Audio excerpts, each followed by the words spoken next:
नमस्कार, स्वागत है आपका जीबीएन 24 न्यूज में। मैं हूं आपके साथ में आस्था चौहान। आइए रुक करते हैं आज के बुलेटिन की तरफ।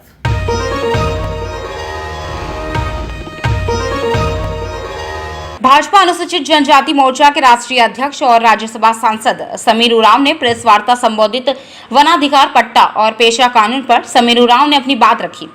समीर उरांव ने कहा कि जनजाति समुदाय कई चीजों से वंचित रहा है। सामुदायिक वनाधिकार अभी तक नहीं मिला है। वन विभाग के अधिकारी को पहल करना चाहिए। अड़चन के कारण जनजातीय समुदाय अपने अधिकारों से वंचित है। ग्राम वन समिति को अधिकार मिलना चाहिए। पीएम मोदी का सपना है आत्मनिर्भर भारत। समाज के अंतिम व्यक्ति जो वन में रहते हैं उन तक अधिकार मिले, तभी तो यह सपना पूरा होगा। समीर उरांव ने केंद्र सरकार से मांग करते हुए कहा कि इस सत्र के पहले नियमन करने की मांग की गई है। कुछ को ठीक ढंग से उत्पादित करते हुए, संकलित करते हुए, प्रबंधन करते हुए ये आगे बढ़े।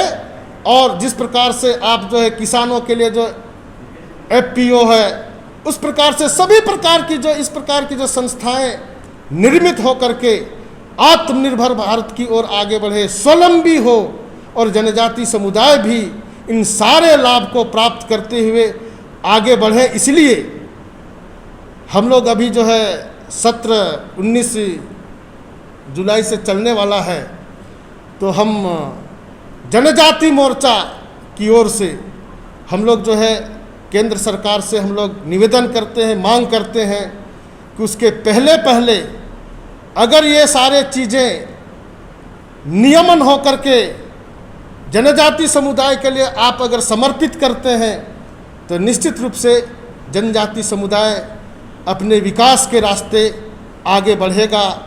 यह आशा अपेक्षा करते हुए मैं पुनः केंद्र सरकार से और ख़ास करके जनजाति मंत्रालय और वन मंत्रालय से मैं आग्रह करता हूं कि ये सत्र के पहले इसको आप नियमन करें। ऐसा कहने के लिए ही आप सबों के माध्यम से हम एक प्रेस वार्ता के माध्यम इस देश के अंदर फॉरेस्ट राइट एक्ट यहाँ पर लागू हुआ। इसमें दो प्रकार के चीज़ें थी। एक तो व्यक्तिगत रूप से वन भूमि पट्टा, दूसरा है कि सामुदायिक वनाधिकार का पट्टा,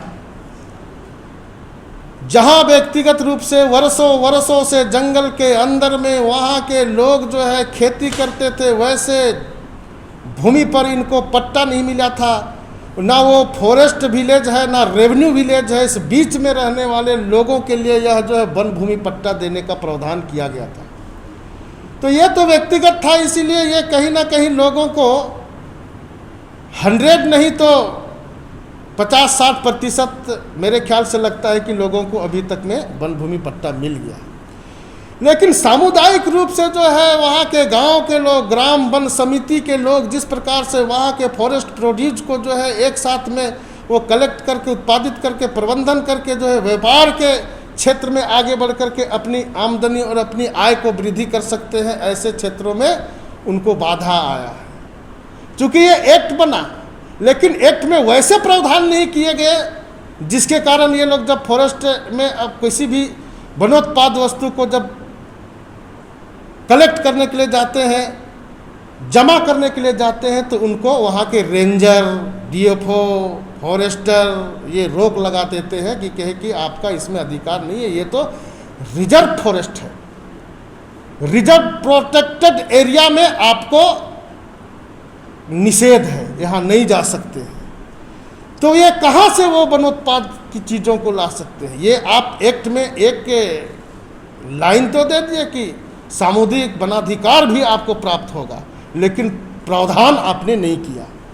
तो ये सारी चीज़ें कैसे उन लोगों को मिले, सरलीकरण कैसे हो, व्यवस्थित कैसे हो, इसलिए हम लोगों ने मांग किया था और करते रह रहे हैं। और हम यह भी आग्रह कर रहे हैं कि ये करते करते बहुत दिन हो रहा है, इसलिए अभी जो है वन धन केंद्र के माध्यम से लोगों को और आगे बढ़ाना, आत्मनिर्भर भारत की ओर आगे ले जाना है। इसलिए ऐसे विसंगति को दूर करें, इसलिए केंद्र सरकार से हम लोग निवेदन कर रहे हैं।